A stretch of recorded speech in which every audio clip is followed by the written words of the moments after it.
अस्सलाम वालेकुम स्टूडेंट्स, आज हम 8th क्लास के उर्दू के 18th लेक्चर का आगाज़ करेंगे सबक नंबर 5 से, जो है नज़्म हमारे वतन का निशान। पिछले लेक्चर में आप लोगों ने पहले 2 बंद पढ़े, अब आप मज़ीद आगे 2 और बंद पढ़ेंगे, यानी बंद नंबर 3 और 4।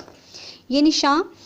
जिससे लर्ज़ां थे रूम औजम, ये निशान जिससे तरसां थे खाका नोजम, ये निशान जिससे था सरनिगूं एक जहां, ये निशान ये हमारे वतन का निशान। लर्ज़ां थे, घबराते थे, कपकपाते थे, रूम औजम अरब और गैर अरब ममालिक। खाकानो जम रियासतों के नाम हैं, तरसा डर और खौफ, सरनिगूं सर झुका हुआ।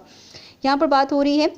कि जब आप इस परचम की तरफ देखते हैं तो आपको अपने वतन की तारीख़ याद आती है, आपको वो तमाम ममालिक याद आते हैं जिन्होंने आपके वतन को परेशान करने की भरपूर कोशिश की, आपके वतन को नाकामयाब करने की कोशिश की, यानी वो अरब और गैर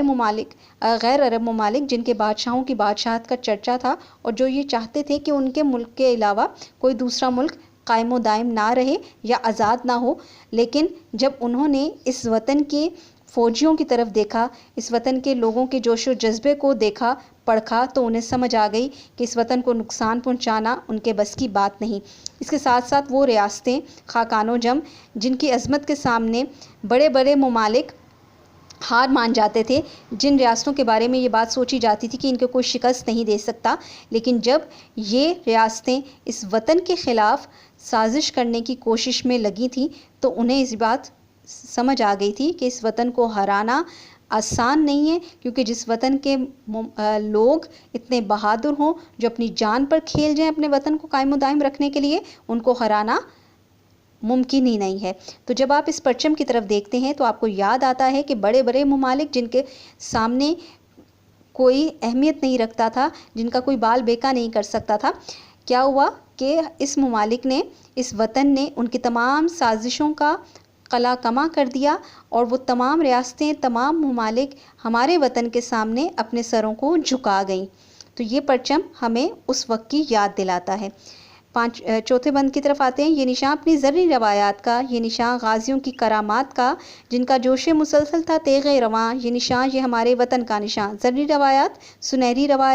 सुनहरा दौर, सुनहरे रस्म व रवाज। गाजी वो फ़ौजी जो जंग में हिस्सा लेते हैं लेकिन ज़ख्मी होकर घरों को वापस आ जाते हैं, यानी शहादत का रुतबा नहीं पाते। करामात कारनामे, जोश मुसलसल यानी वो जज्बा जो कभी ख़त्म ना हो, मुसलसल चलता रहे। तेग़ रवां चलती हुई तलवार, यानी वो तलवार जिसमें किसी तरह की कोई रुकावट पैदा ना हो, मुसलसल दुश्मनों को मारती रहे। तो यहाँ पर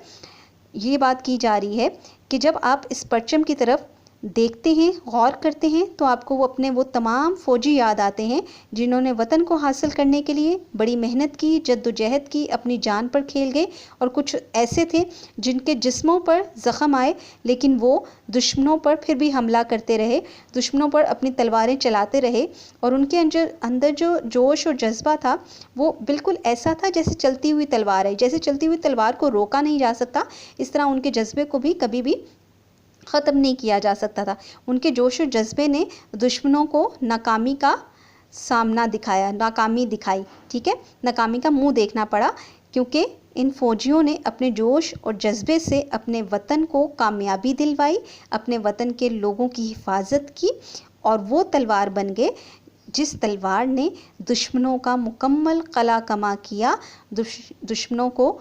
पलटने पर मजबूर कर दिया, दुश्मनों के कदमों को धूल चटा दी। तो ये परचम जब आप देखते हैं तो आपको ये तमाम फ़ौजी याद आते हैं, इन तमाम फ़ौजियों के कारनामे याद आते हैं, अपना सुनहरा वक्त याद आता है, अपने वतन